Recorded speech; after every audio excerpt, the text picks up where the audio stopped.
नमस्कार दोस्तों अपनी कम्युनिटी के एक मित्र हैं, 19 ईयर्स के हैं और उनकी एक समस्या है। वो कहते हैं कि पिछले 2 साल से वो इस साइकिल में फंसे हुए हैं कि वो नीट की तैयारी कर रहे हैं। रोज़ डिसाइड करते हैं कि मुझे इतनी पढ़ाई करनी है और जो पढ़ाई करने का समय होता है उस समय वो डिस्ट्रैक्ट हो जाते हैं या लेज़ी हो जाते हैं या प्रोक्रेस्टिनेट कर देते हैं। वो समय निकल जाता है और उसके बाद जब वो वापस पलट करके देखते हैं तो उनको लगता है यार पूरा टाइम बर्बाद कर दिया, और फिर वो पैनिक करने लग जाते हैं। और जब एग्ज़ाम इस तरह से चलते चलते नज़दीक आ जाता है तो फिर वो घबरा जाते हैं, गिव अप करने की टेंडेंसी हो जाती है, चीज़ों में चेंज करने के बारे में सोचने लगते हैं और चीज़ें गड़बड़ हो जाती हैं। और जब मैं उनका ये कमेंट, जो एक्चुअल में क्वेश्चन था बट कमेंट के फॉर्म में था, जब मैं ये पढ़ रहा था तो मुझे लगा कि यार ये प्रॉब्लम तो कुछ जानी पहचानी सी लग रही है और ये प्रॉब्लम तो मैं भी फेस करता हूँ। आई एम श्योर बहुत सारे और लोग भी फेस करते होंगे। ऑब्वियसली हर आदमी कॉम्पिटिटिव एग्ज़ाम के कॉन्टेक्स्ट में इस चीज़ को नहीं फेस करता, बट ये चीज़ कि हम डिसाइड करते हैं कि रोज़ ये काम करेंगे, एक्सरसाइज करेंगे या किसी स्किल पे काम करेंगे या बिजनेस पे काम करेंगे, राइटिंग करेंगे, सिंगिंग करेंगे या कुछ भी और करेंगे, और जब वो करने का समय आता है तो दिमाग कभी इधर भागता है कभी उधर भागता है। जितना भी समय हमने निकाला होता है वो समय वेस्ट हो जाता है। उसके बाद जब हम वापस लुक बैक करते हैं तो हमें लगता है यार पूरा टाइम बर्बाद कर दिया। बड़ी कॉमन सी प्रॉब्लम है। अच्छा, इस सवाल के अलावा उन्होंने और भी बहुत सारी चीज़ें लिखी और उनमें से 2 चीज़ें मुझे बड़ी इंटरेस्टिंग लगी जो मैं आपके साथ में शेयर करूंगा, आप लोगों के लिए भी रेलेवेंट होंगी। एक तो उन्होंने ये काम किया कि इस पूरे प्रकरण के दौरान जो उनकी मेंटल स्टेट होती है, जो उनकी मनस्थिति होती है, उसको उन्होंने बड़े क्लोजली ऑब्जर्व किया और डिस्क्राइब किया। वो बताते हैं कि जिस समय पढ़ने का समय होता है मैं उस समय डिस्ट्रैक्ट हो जाता हूँ, लेज़ी हो जाता हूँ, प्रोक्रेस्टिनेट कर देता हूँ, उसके बाद मैं पैनिक करने लग जाता हूँ, गिव अप करना शुरू कर देता हूँ, या फिर मैं चीज़ों में चेंज करने के बारे में सोचने लग जाता हूँ। यानी ये सारा का सारा ये बताता है कि उनका लेवल ऑफ सेल्फ अवेयरनेस बहुत ज़्यादा है। उनको अपने अंदर क्या चल रहा है उसका एक अच्छा खासा सेंस है। अब वो सेंस एक्यूरेट हो सकता है, नहीं हो सकता है, वो अलग चीज़ है, but just the fact that he is very aware of what is happening inside him and how his mental game is moving on, that indicates that he has a very high level of self awareness. और ये जो high level of self awareness है ये बड़ा strong trait है. So one thing that I want to tell this friend of mine is that dude, you've got a very strong level of self awareness which is a very strong trait. Hold on to it. और ये tendency जिन लोगों में होती है जो अपने आप को ऑब्जर्व कर पा रहे होते हैं वो अक्सर अपनी प्रॉब्लम्स के अच्छे सॉल्यूशंस खोज ले जाते हैं। और दूसरी चीज़ इनके कमेंट के बारे में रिमार्केबल ये थी कि he says I can't go on living my life like this, I don't want to give up on my dreams, which again is a very strong trait.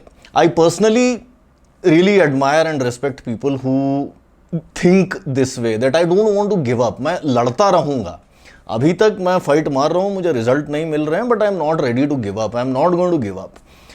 Usually ये टेंडेंसी जिन लोगों में होती है वो भी अपनी प्रॉब्लम्स के सॉल्यूशंस खोज लेते हैं। आप टक्करें मारते हो, आप इधर टक्कर मारते हो कुछ नहीं होता, इधर टक्कर मारते हो कुछ नहीं होता, बट आप अगर टक्करें मारते रहते हो तो कहीं ना कहीं से कुछ ना कुछ रास्ता निकल आता है।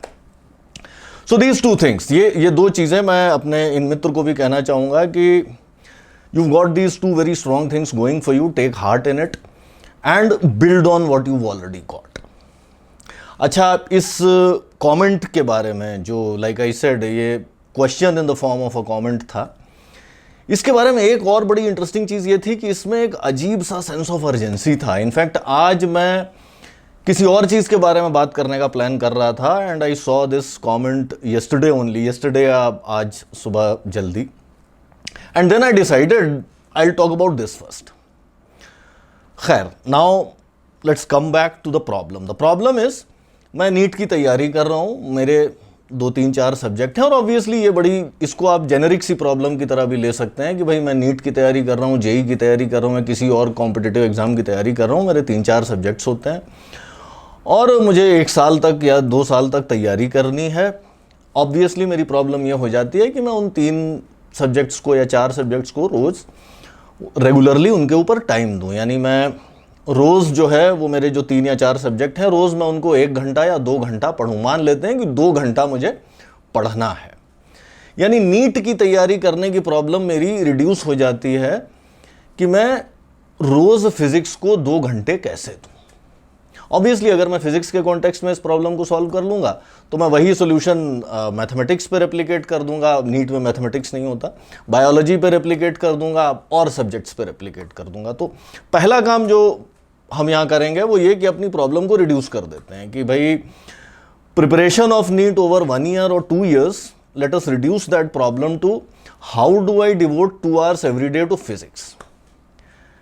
Now like I said, this is a very common problem, competitive exam के कॉन्टेक्स्ट में सबके सामने नहीं आती, बट अगर मैं एक्सरसाइज करना चाहता हूँ तो मेरे सामने उस कॉन्टेक्स्ट में आती है कि how do I exercise every day for 1 hour, या how do I spend 2 hours writing every day, या how do I work on my business every day for 2 hours और 3 hours और whatever time that I have thought of.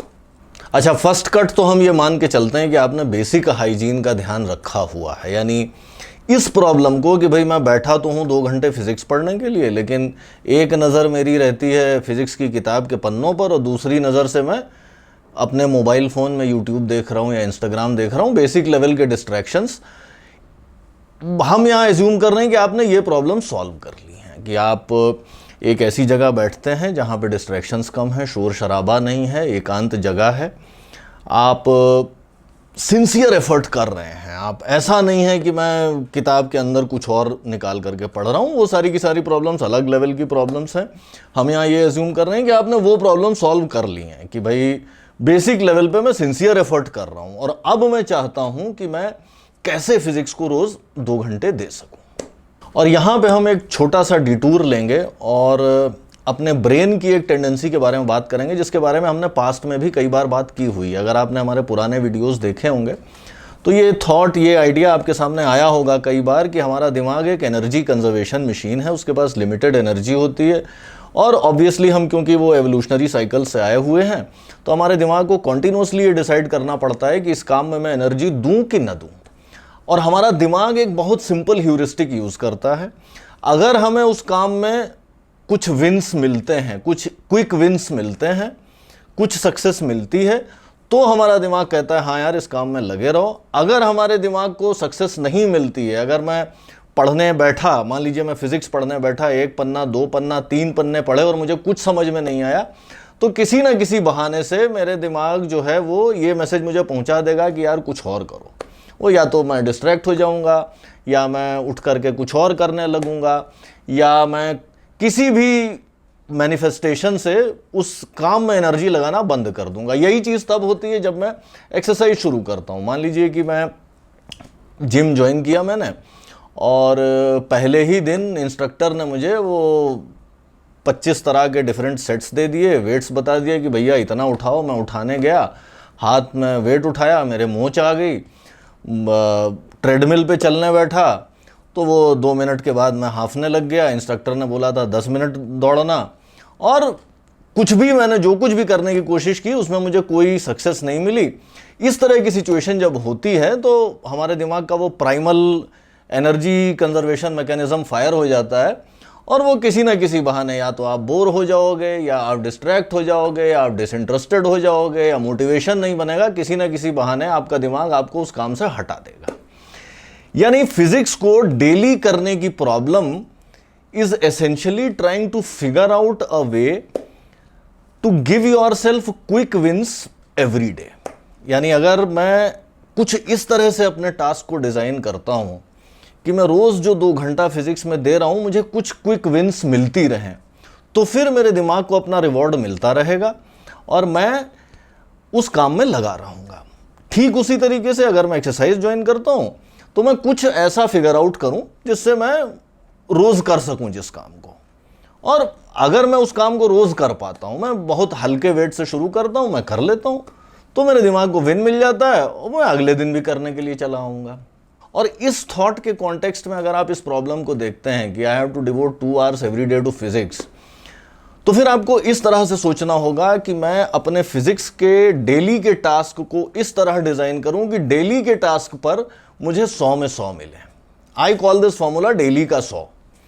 यानी जो काम आप रोज करना चाहते हैं उस काम के टास्क को कुछ इस तरह डिजाइन करिए कि आपको डेली का 100 मिले, डेली आप 100 में 100 लेकर के निकलें।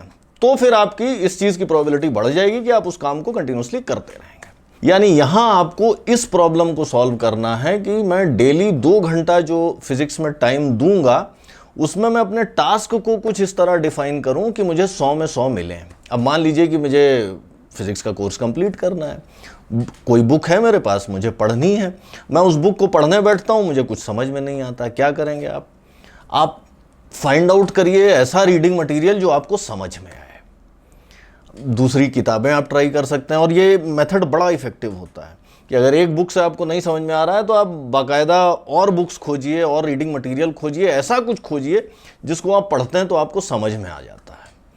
और एक बार आपको वैसा मटेरियल मिल जाता है जो कि आपको समझ में आ जाता है। मैंने खुद ये चीज़ ट्राई की जिस समय मैं अपने एग्जाम्स की तैयारी कर रहा था कि रेस्निक हैलिडे का बड़ा नाम हुआ करता था उन दिनों फिजिक्स के मामले में। मैंने पढ़ने की कोशिश की, मुझे कुछ समझ में नहीं आया।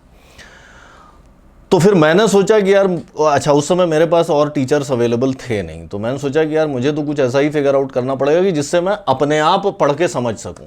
और बाई चांस H.C. वर्मा की किताब नई नई आई थी उन दिनों। H.C. वर्मा से जब पढ़ना शुरू किया तो उसमें समझ में आना शुरू हुआ, तो वहां पे मेरा डेली का 100 बनना शुरू हो गया। आपको भी कुछ इसी तरह का करना है। ऑब्वियसली फर्स्ट लेवल डिस्ट्रैक्शंस हटाइए। इस तरह की चीज़ें कि भाई मैं पढ़ता हूँ किताब फिजिक्स की और एक्चुअल में कुछ और पढ़ रहा होता हूँ, इन सबको सॉल्व करते हैं, सिंसियर एफर्ट डालते हैं। सिंसियर एफर्ट जब डालने लग गए तब भी आपको ये प्रॉब्लम सॉल्व करनी पड़ेगी कि मुझे डेली का 100 कैसे मिले।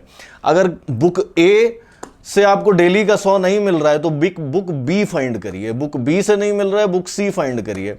कुछ ऐसा रीडिंग मटेरियल खोजिए जिससे आपको चैप्टर समझ में आते हैं। एक ऐसी बुक खोजिए जिससे आपको समझ में आता है। अगर आपको समझ में आने लग जाता है तो फिर धीरे धीरे वो डेली का 100 से आपकी साइकिल्स बनना शुरू हो जाएंगी और आप डेली टाइम देना शुरू कर देंगे। कहीं ना कहीं ये जो हमारा डेली बेबी स्टेप्स वाला मेथड है, जिसके बारे में भी हम अक्सर इस चैनल पे बात करते हैं, उसी का एक दूसरा वर्जन है कि भाई मेरा टारगेट है, मुझे रोज़ 2 घंटे फिजिक्स पढ़ना है। बेबी स्टेप्स को मैं कितना मैंने समझ लिया उस कॉन्टेक्स्ट में डिफाइन करता हूँ, और मैं रोज़ अगर 2 पेज समझ लेता हूँ या 3 पेज समझ लेता हूँ तो फिर मेरा उस दिन का काम हो गया, उस दिन के 100 में 100 मेरे आ गए। तो डेली का 100 फिगर आउट करना है। दूसरा तरीका बेबी स्टेप्स को तोड़ने का इस तरह से हो सकता है कि आप कहें कि ठीक है भाई, मुझे 2 घंटे फिजिक्स पढ़ना है, मैं 2 घंटे कंसंट्रेट नहीं कर पाता, कोई बात नहीं, मैं आधे घंटे से शुरू करता हूँ। आज मैं आधे घंटे पढ़ता हूँ। एज्यूम मैं कर रहा हूँ कि आप जो भी आधा घंटा पढ़ते हैं वो आपको समझ में आ रहा है। आधा घंटा पढ़ा, एक हफ्ते तक मैंने आधा घंटा पढ़ लिया, आधा घंटे तक मैं कंसंट्रेट कर पा रहा हूँ, उसके बाद मैंने 45 मिनट्स कर दिया, उसके बाद मैंने 1 घंटा कर दिया। 1 महीने में या 1.5 महीने में मैं उसे 2 घंटे पर डे पर ले गया। एक बार 2 घंटे पर डे पर मैं ले गया, डेली का 100 मेरा आ ही रहा है, तो इस चीज़ की प्रोबेबिलिटी काफ़ी बढ़ जाती है कि आप उस साइकिल को रिपीट करते चले जाएंगे। एक और मेरा रूल ऑफ थंब है कि आपको फ़ायदा उन्हीं चीज़ों से मिलता है जो आप डेली करते हैं।